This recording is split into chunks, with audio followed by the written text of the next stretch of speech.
everyone, my name is Kush Wave. Welcome to Handcuff Status Podcast. And today we'll be talking about anti-racism and microaggression, what it means, and various forms of injustice in our criminal justice system. We have a very important guest today, exclusive, Selam Debs. She is a anti-racism and racial injustice educator, and she will be giving us her expertise and knowledge. Let's get right into it. Thank you for having me. Good to be here. Oh, I'm stoked to have you. I feel like what you're doing is the embodiment of what Handcuff Status is trying to build to. I feel like a lot of us have forgotten that racism is the reason why we're here. Right. And sweeping it under the rug is not gonna get us anywhere. So if you can, please give us a little insight on your background and how you even got to this. Yeah, absolutely. So, I mean, I think for me, like most Black people in Canada, we came here as immigrants, right? My parents came here in the 1980s. My family from Ethiopia, they left Ethiopia because of civil unrest in Ethiopia, and then went to Sudan as refugees. And then from Sudan, they went to Amman, Jordan. From Amman, Jordan, I was born in Amman, Jordan, then they came to Canada. And I grew up with my mom. She was a single mom in Regent Park first. Oh, you grew up in Regent Park? First, yeah. That was the first, projects that we grew up in. And then we moved to Scarborough. And I was in, Warden and St. Clair, Danforth, Teesdale. 30 Teesdale. You know what it is. Yeah. So, growing up in those communities and watching my mom, have to work 3 to 4 jobs, have to struggle. I think you live it, right? You live the experience of how anti-Black racism shows up here in, I say so-called Canada because we're on stolen land. We're on Indigenous land.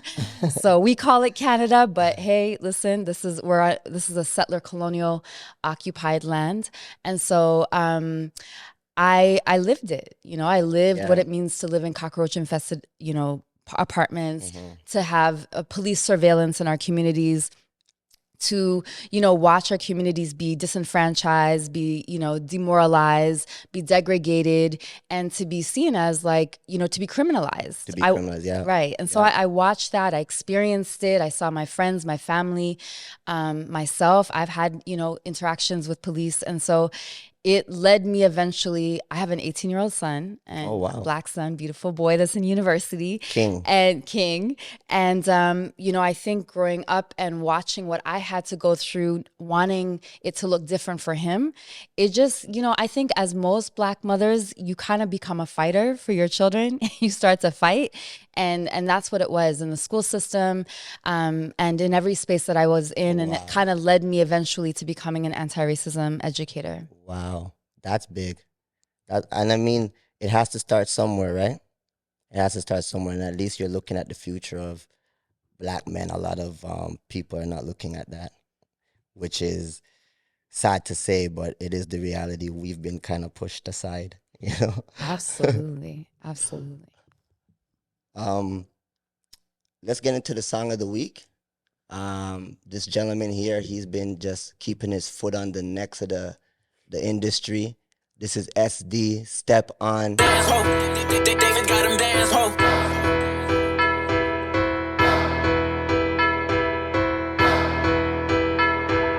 I can make a bando boom just by showing up. Kick it in the dog pound with me if you dumb enough. ETF boot another door, so they do too much. Ox said they fly wrong door, trying to shoot a bunch. In designer stores, pet peeves trying shit on.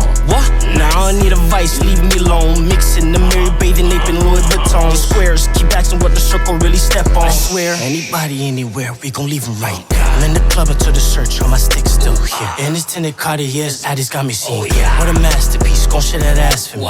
For the bands, I don't pay confirmed contracts today. It was me behind a mask, too much like so many days. Couldn't bring my lines with me, so I couldn't check ways. Touch the highway under 5, shouldn't matter anyway. Pass the left, one and dead, use both of them. Boston in the building. oxygen. SD, Stefan.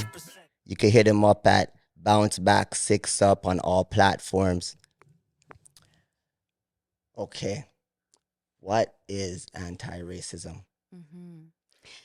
Well, a lot of people think that, a lot of white people think that, it's about not being racist, right? About, just be nice, be kind, especially here in so-called Canada, right? There's like a perspective of like, if you're nice to people, you smile, if you like people, then you can't be racist. But anti-racism is recognizing that you have to deliberately fight and disrupt and dismantle systems of oppression, right? Like you can't just move in the world and hope that people will be nice to you. We have to look at the ways in which institutions and structures are developed and built in such a way to oppress people.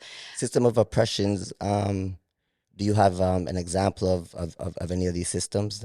Yeah, of course. So, for example, when we think about the education system, we know that Black youth in so-called Canada are disproportionately expelled and suspended. And they receive, harsher disciplinary action within school systems. That is very true. Right. And so what happens is that leads them down the, school to prison pipeline. School to prison pipeline. That part. Wow. Right. So is that a real term, or is that? That's a real term. Wow. Yeah. Yeah. And so, for example, when I was in high school, I was placed into lower academic levels. So a lot of Black youth experience that. Me too. Right. That part, right? They're told that, yeah. Okay, no, you shouldn't go into advanced. You should go into general learning. And then when I went to college, my dean said I'm a genius. That part. Also that. Right. Exactly. Wow. Right. So there's lowered standards for Black youth. There's a thinking that a lot of people have in society that, Black youth are uneducated, are disruptive, are angry, are threats. Yes. Right. Yes. And so we are often policed in schools, which leads us to being, placed outside of schools and then imprisoned. Imprisoned. Yeah. Wow. And okay, microaggression. How do we identify microaggression? I mean, hey, it's every day, every moment of the day. You go outside and you interact with people. I think, for example, what people say to me often is like, Selam, you're so articulate. Yes. You speak so well, and that's code for, you speak good for a Black person, right? Or as Black women, we experience people wanting to touch our hair, ask questions about our hair, wanting to, how did you change your hairstyle this week or that week? And this kind of hyper obsession with our bodies or, how we look or how we talk. And, the microaggressions that we experience are in every single space, but often in workspace environments. Often in workspace environments. Yeah. And I feel like even in institutions where there's not supposed to be racism because it's a government institution, there's still racism being taken place in there. Of course. Like the CEOs they get discriminated against, nurses, they get discriminated against. So you're not far off. Microaggression, you guys hear that? Look for that. It's serious and it's all around us. Right. So when you go into facilities and you teach in these things, where are your biggest stumbling blocks? Like, where do you find that you have your biggest stumbling blocks in getting this out there? Well, I think the problem here in so-called Canada is there's a perspective that, we are different. We're better than the U.S., right? The U.S. has a mass incarceration problem. The U.S. has a police brutality problem. The U.S. has issues with overt racism, and that somehow we're better here. But the reality is, and what I try to teach people here in Canada is that we have basically the same history. This land is built on stolen land, so indigenous, colonialism, right? So the attempted annihilation of indigenous people, placing indigenous people onto reserves and reservations, right? And to basically concentration camps, right? The Goodness. the It's not enslavement. funny. I shouldn't be laughing. That's horrible. Right, but Black and brown people, this is a replicated experience that we've experienced for Black and brown people all across the globe. It's not just unique in and Canada. for so long now that we just kind of laugh whenever we hear about it. Yeah, I think we become numb to it for sure, for survival, right? And as Black people, we got to laugh about things because otherwise, right? But the reality is we have 250 years of enslavement of Black people here in Canada. We had segregation. We had apartheid. 250 years here? Absolutely. And this is a covered up history, right? So how can we even address racism in Canada if we're not even talking about the truth? What about the racist immigration policies? What about the war against drugs that disproportionately placed Black and Indigenous people in prison? In the box, yeah. Right. So when we don't tell the truth about this country's history, we can't actually address what's happening, right? Like what the reality is. So that's typically what I have to deal with is I have to tell everybody the truth and then they get mad because I told them the truth. and then I have to be like, okay, so now this is the truth. Now what are you going to do with it? Yeah, right. How do we move forward? Right. And you said the indigenous, right? Mm-hmm. It's as if they kind of like throw it in their face. Like when you hear Thanksgiving, right? Mm. This is a holiday that was set up on the death of the indigenous people, right? Facts. And they celebrate it every year. Every single year they celebrate it, and it's celebrated all over.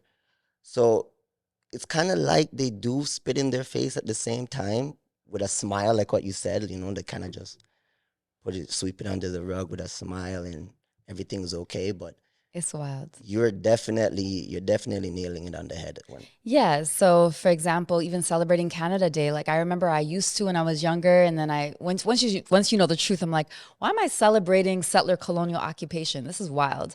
And I remember like talking to my Ethiopian family and being like, listen, we don't celebrate this anymore. And then I helped them understand, like, oh, you know what they did to the continent of Africa? You know, like what they've done to us and to the Caribbean in terms of like stealing our land, exploiting us, enslaving us.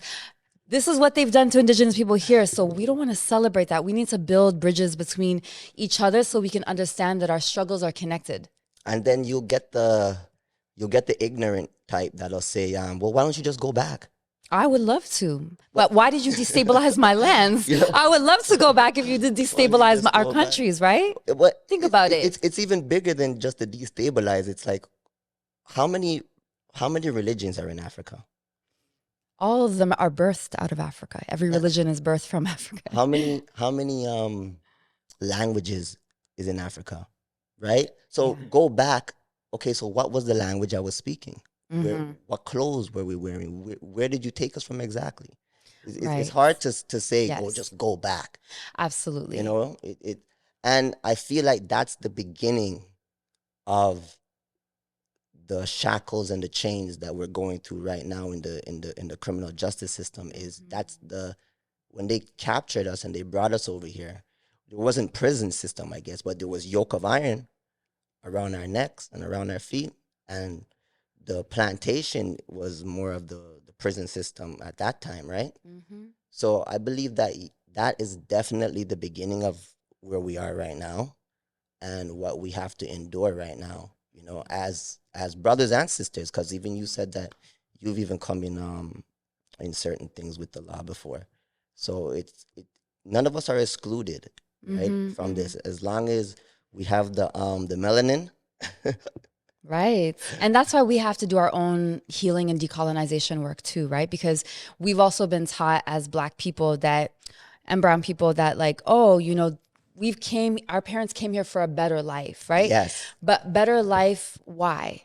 What happened to our lands? Why is it that the global South, the global majority, because Black and brown people are the global majority, we're not minorities. Why is it that all of our lands and our peoples are the most destabilized, exploited, experiencing the most poverty? Is that by accident? It's not by accident. It's by design. It can't be. It's by design, right? So when people say to me, oh, go back to where you came from, I wish I could.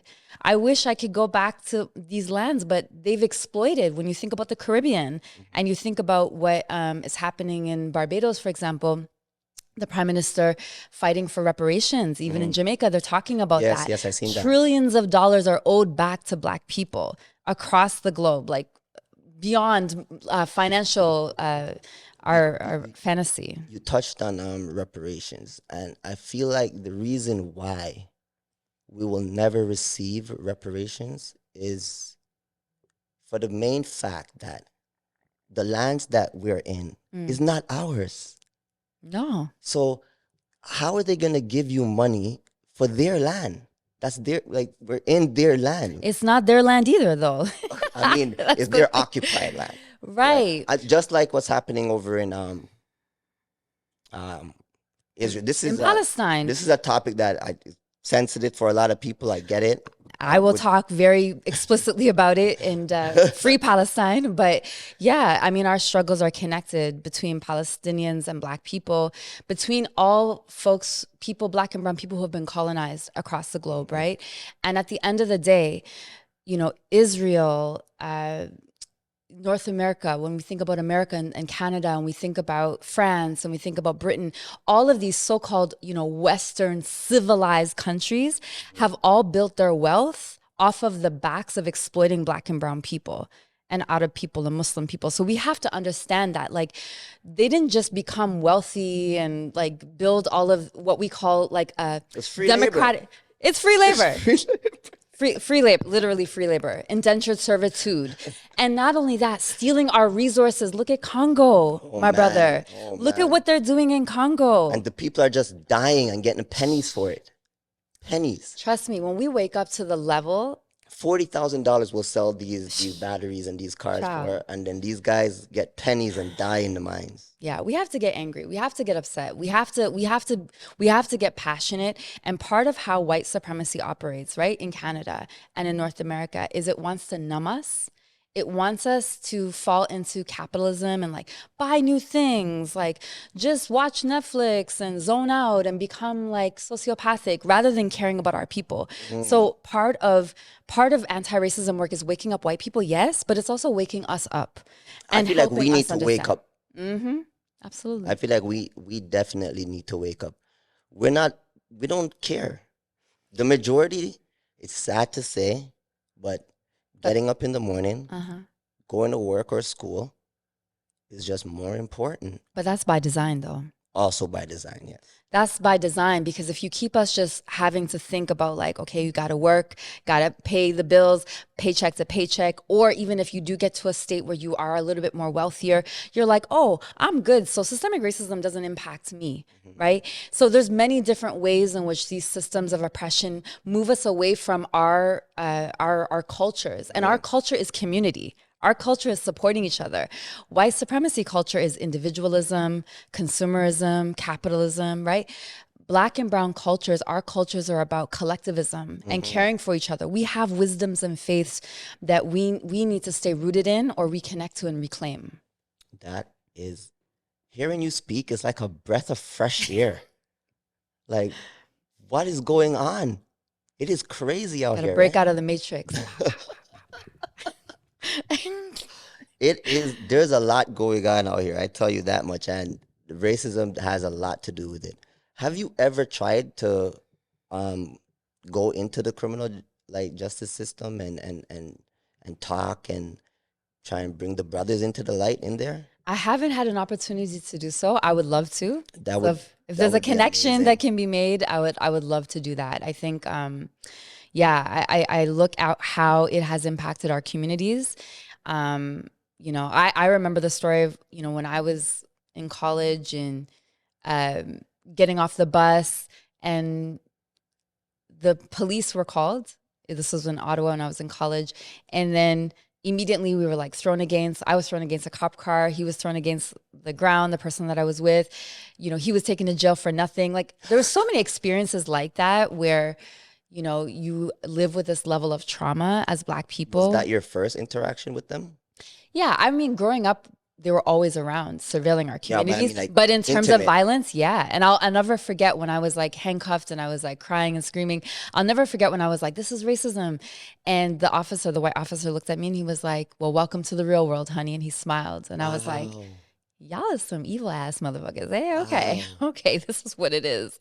Welcome to the real world. Welcome to the real world, honey, with a smile. So, you know, it's like, when I think about my son and I think about him being 18 years old, he's driving now. So anything could happen. Right. You could get pulled over. You pray every day, Yeah. you know, that they're going to be okay. So ID'd, and then they search and plant stuff, and that part. anything could happen. There's a lot of brothers that are in there for nothing. Things that they never did. Yeah, things absolutely. that they never did. Absolutely. Stuff are put on them. So it's good that you're really on that and you're paying attention to your son, because when you don't, it's not even like they're straying. They're growing and learning. Absolutely. So when they try something, or they, dabble with the wrong crowd, sometimes wrong place, wrong time, but then you lose, 25 years of your life, right? And our kids are not allowed to make mistakes. Oh, you know what I mean? Right. No. And I'm in Waterloo, and my son has, these little white friends, little white boys. And I tell him, when you go out with them, you don't have the same privilege to do what they do. So if they're trying to act a fool, I said, you better get your ass home, because you can't do that. Exactly. You hear that? Don't try and put yourself in that category. Remember, you are a Black man and woman. Right now, we're going to take the time to shout out our sponsor.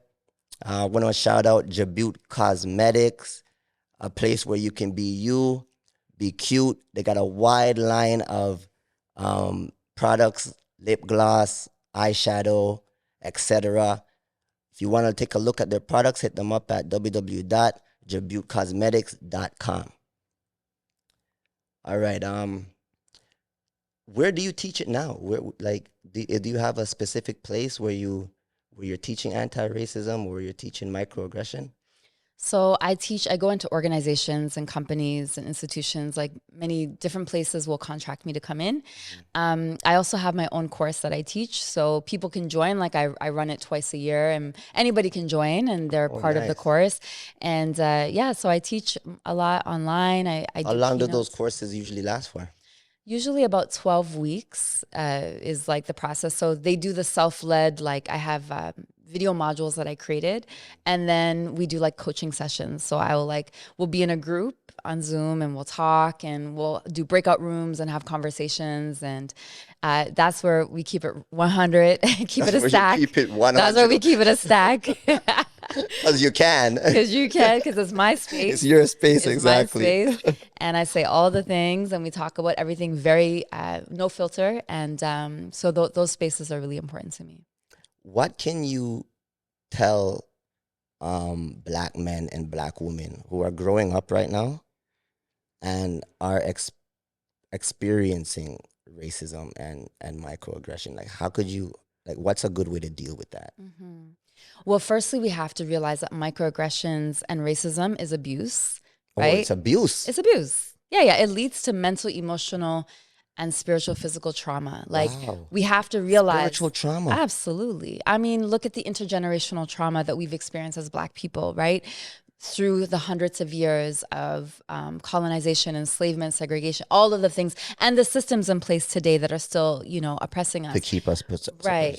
And having to go into a workspace environment, or having to go into the world and constantly feeling like, for example, for Black youth or Black men, being seen as a threat, being criminalized. One thing I always notice with Black men that I know, when they're walking down the street, if there's a white person walking, they'll move to the side.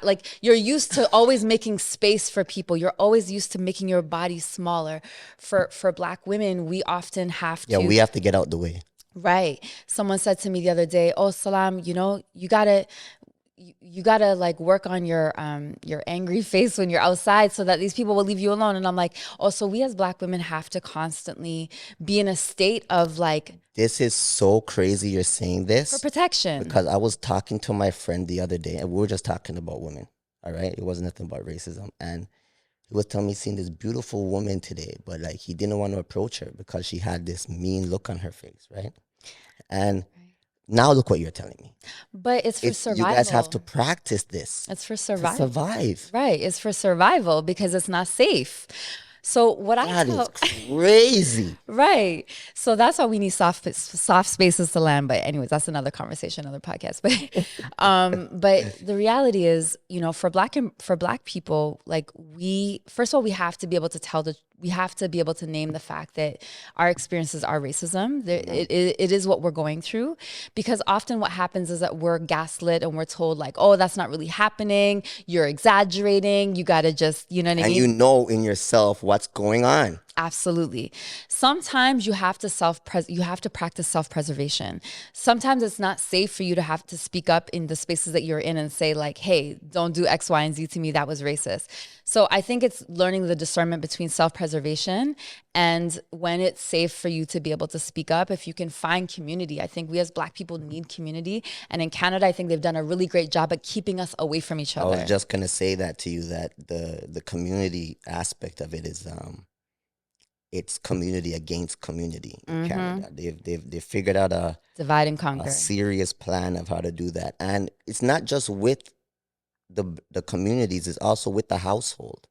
Like if you're young and you have a child and you get into housing or something like that, the father can't be there.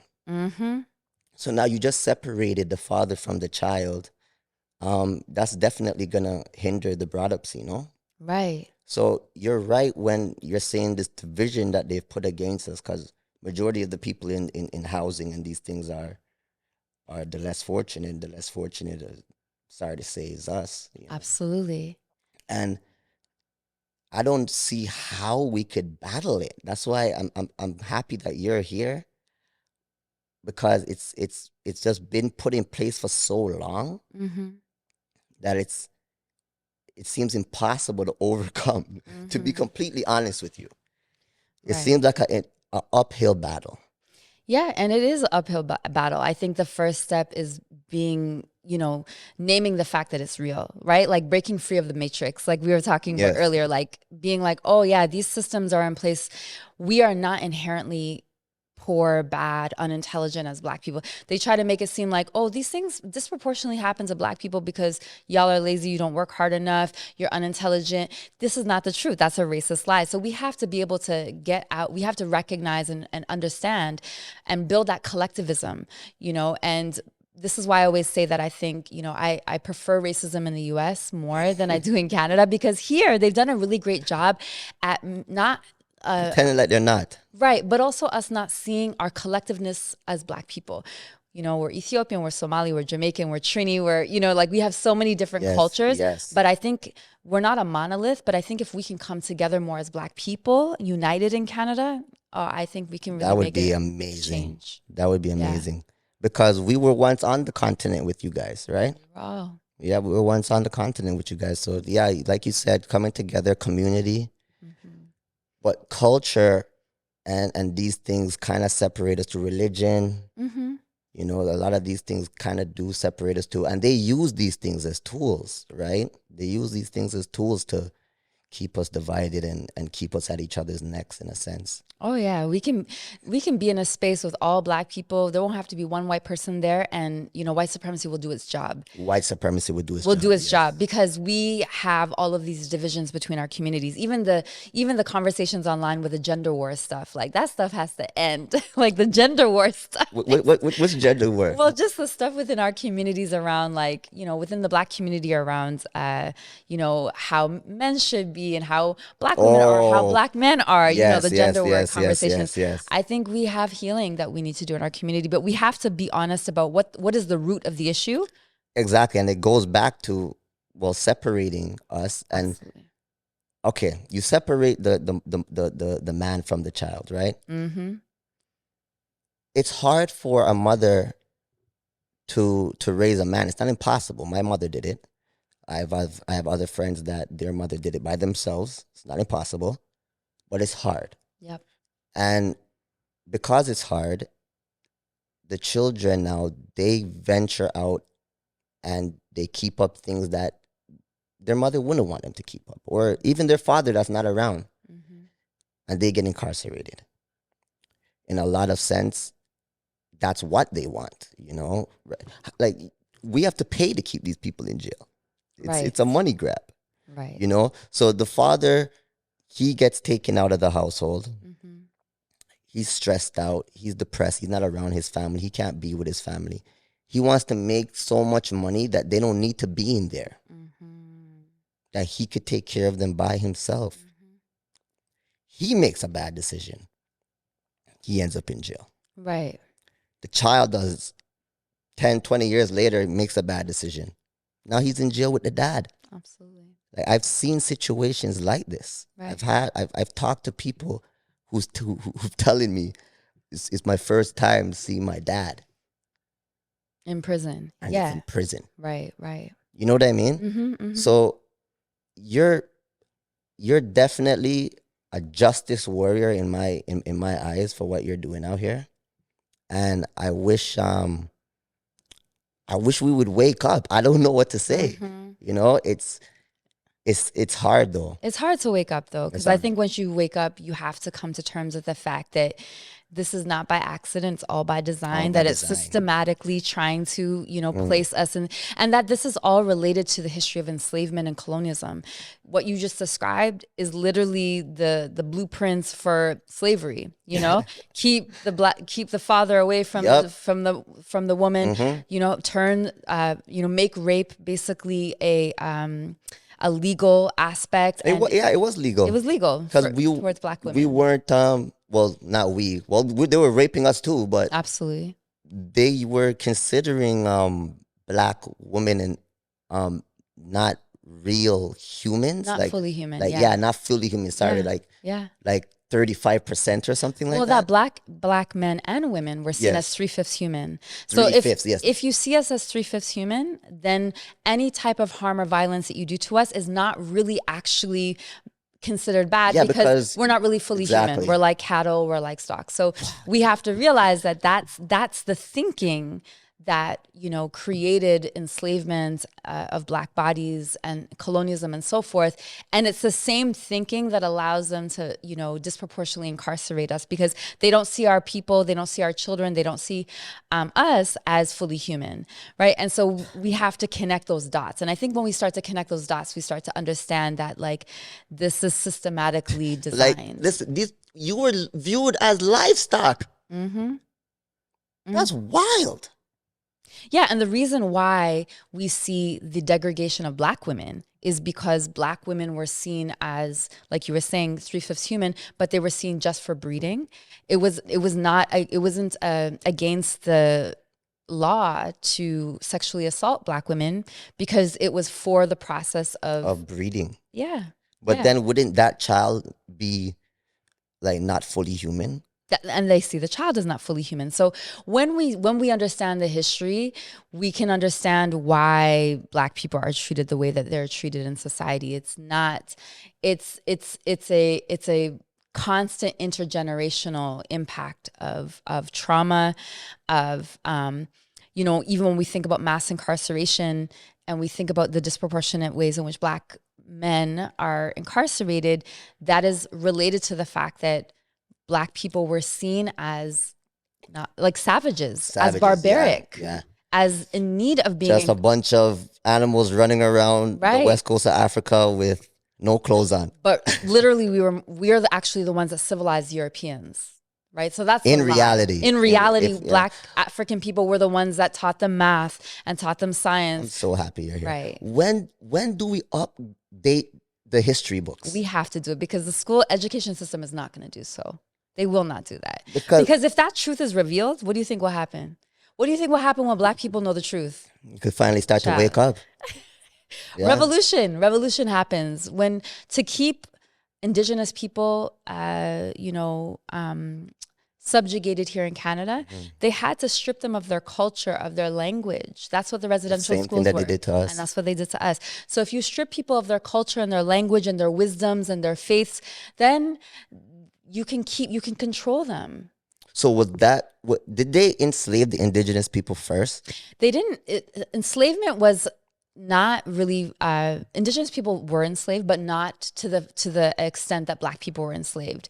Indigenous people, more what was happening is that they were stealing their land, that they were placing them onto reserves and reservations, and putting them into So they were residential being like schools. relocated more than slavery. Yeah, and the reason why, so first of all, the term slave comes from the European term Slav. So it was actually Slavic people that were enslaved. The reason why the transatlantic slave trade was actually became what it was is because they picked Black people because they were like, you're less likely to be able to camouflage with the greater population. And then they made up lies. So the lie that they made up in order to justify the enslavement of Black people was that Black people experience less pain, that our skin is thicker, that our brains are smaller, so we're less intelligent. And that's what we see in the healthcare system today. And so it's when you know the truth. Because I was just going to say that Right. that is it in the healthcare system. Like they give Black women less pain medicine and stuff like that when they're having babies. And Exactly. And that's all connected to those lies that were created through. And that's why anti-racism is necessary, to wake up and know this truth. Selam, this has been inspiring. Thank you very much for coming out here today. My pleasure. We have our soon-to-be famous Handcuff Status canvas. Could you please give us your best signature? You want me to sign it? Yeah. Okay, awesome. I will, definitely.